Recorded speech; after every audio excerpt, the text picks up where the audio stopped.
এখন আমরা আছি আমাদের এলাকায়, আর আমরা এখন হ্যালো হ্যালো নেট প্রবলেম। আর এখন আমরা আছি দেশের সবচেয়ে বড় সমুদ্র সৈকত কক্সবাজার।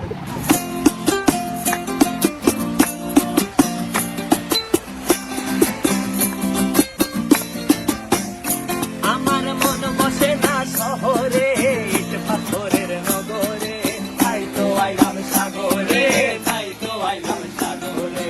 মন বসে না শহরে, ইট পাথরের নগরে, তাই তো আইলাম সাগরে, তাই তো আইলাম সাগরে। আবার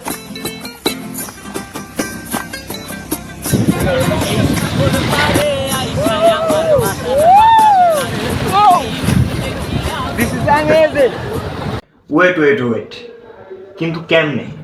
চলুন এক্সপ্লোর করা যাক।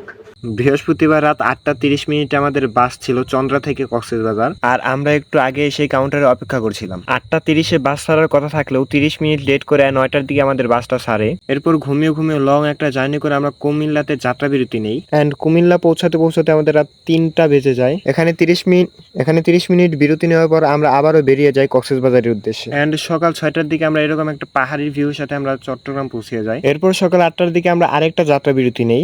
এখানে 20 মিনিট বিরতি শেষে আমরা আবারও রওনা হয়ে যাই। 16 ঘন্টা জার্নি করার পর 11:30 আমরা ফাইনালি কক্সবাজার এসে নামলাম। আর আমরা বাসে উঠছিলাম বৃহস্পতিবারে, আর শুক্রবারে এসে কক্সবাজার নামলাম। তো আজকে জুমার নামাজও পড়তে হবে আবার। এরপর আমরা একটা হোটেলে এসে আমাদের রুম বুক করার ফর্মালিটিস গুলো পূরণ করছিলাম। এরপর আমরা রুমে এসে 30 মিনিট রেস্ট নিয়ে আমরা চলে যাই নামাজ পড়তে।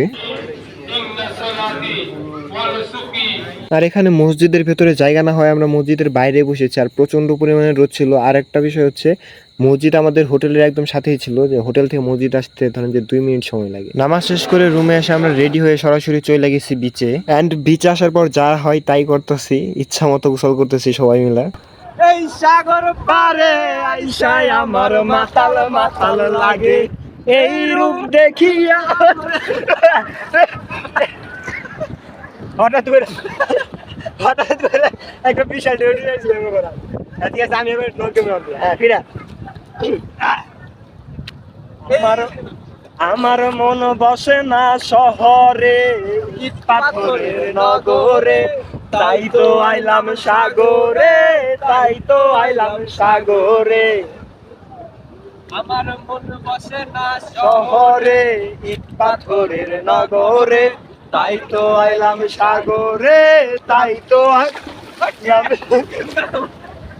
তো এই ভিডিও এই পর্যন্তই। কক্সবাজারের পরবর্তী পার্ট আসছে খুব তাড়াতাড়ি, অপেক্ষা করুন।